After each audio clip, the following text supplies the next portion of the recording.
संदीप शर्मा ने पूछा है कि अक्सर कई धार्मिक अनुष्ठानों में लोगों पे बताते हैं कि देवी आई हैं या माता आई हैं, ये क्या है?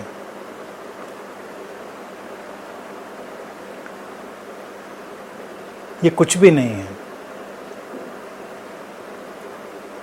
ये एक किस्म की मानसिक बीमारी ही है और कई बार ये एक ढोंग भी है। मानसिक रुग्णता और ढोंग, ये दोनों चीज़ें चलती हैं। यानी एक तो न्यूरोटिक कंडीशन हो सकती है और एक मैलिंगरिंग है कि जानबूझकर कोई दिखावा कर रहा है।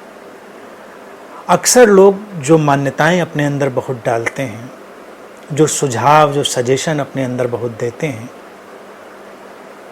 तो उन सुझावों को जितना ज़्यादा वो ग्रहण कर लेते हैं, उस हिसाब से वो प्रतिक्रिया करने लगते हैं। अतीत में लोगों ने ऐसा करते हुए लोगों को देखा भी होता है। तो इस देखे जाने से, इस ऑब्जर्वेशन से उनके पास एक अपना डेटाबेस है कि क्या लोग करते हैं, कैसे करते हैं। उस कारण से कई लोग उसका दिखावा भी करने लगते हैं और कई बार अनजाने ढंग से, अचेतन रूप से भी उनके अंदर से वो प्रतिक्रियाएं निकलने लगती हैं। मनोवैज्ञानिक रूप से आज हम जानते हैं कि ये एक हिस्टेरिकल कंडीशन होती है और उस हिस्टेरिकल कंडीशन में व्यक्ति अपने अंदर तमाम तरह की क्रियाएं, प्रतिक्रियाएं करता है। अक्सर तुम देखते हो लोग झूमने लगते हैं, नाचने लगते हैं, तरह तरह की आवाज़ें निकालने लगते हैं। तो ये उनके भीतर से, उनके अचेतन मन से आती हुई प्रतिक्रियाएं भी हो सकती हैं और कई बार वो जानबूझकर भी ऐसा कर रहे हो सकते हैं। तुमको ये पता लगाना बड़ा मुश्किल होगा कि व्यक्ति जानबूझकर कर रहा है या सचमुच में हो रहा है, लेकिन अगर थोड़े धैर्य के साथ इस पर काम करो तो ये पता चल जाएगा। चूँकि इन बातों को एक धार्मिक रंग दे दिया गया है तो लोग ज़्यादा इसकी जांच पड़ताल नहीं करते हैं। मेरा सुझाव है कि बहुत संयम से जांच करनी चाहिए, परखना चाहिए चीज़ों को, और जो सच्चाई है वो हमारे सामने आ जाएगी कि इन बातों में कोई सत्यता नहीं होती और इन बातों की कोई उपयोगिता नहीं है। अब देखिए, देवी आना, माता आना, अगर हम इन बातों को देखें तो जो भी डिवाइन फोर्सेस हैं उनको इस ड्रामे से तो कोई लेना देना नहीं।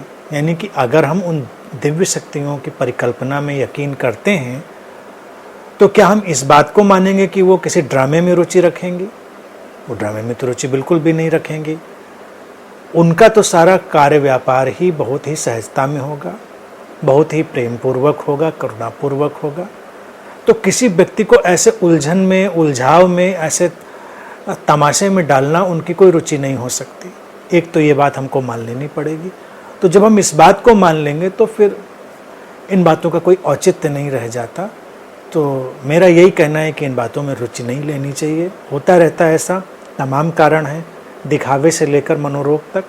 हमको जांच करनी चाहिए क्या है, कैसा है, और उसके अनुसार उस व्यक्ति की सहायता करने की कोशिश भी करनी चाहिए। अगर वो किसी मनोरोग का शिकार है तो बेहतर होगा कि उसको चिकित्सकीय सहायता उपलब्ध कराई जाए। और अगर वो ढोंग कर रहा है, मैलिंगरिंग कर रहा है, तो हम पता लगा सकते हैं उसके जीवन में क्या कष्ट है, क्या असुविधाएँ हैं, उसकी सामाजिक, पारिवारिक ऐसी कौन सी परिस्थितियाँ रही हैं जिन्होंने उसको इस दिखावे में पड़ने के लिए बाध्य किया है। तो उनका समाधान किया जाए तो व्यक्ति अपना सहज जीवन जीने लग जाएगा।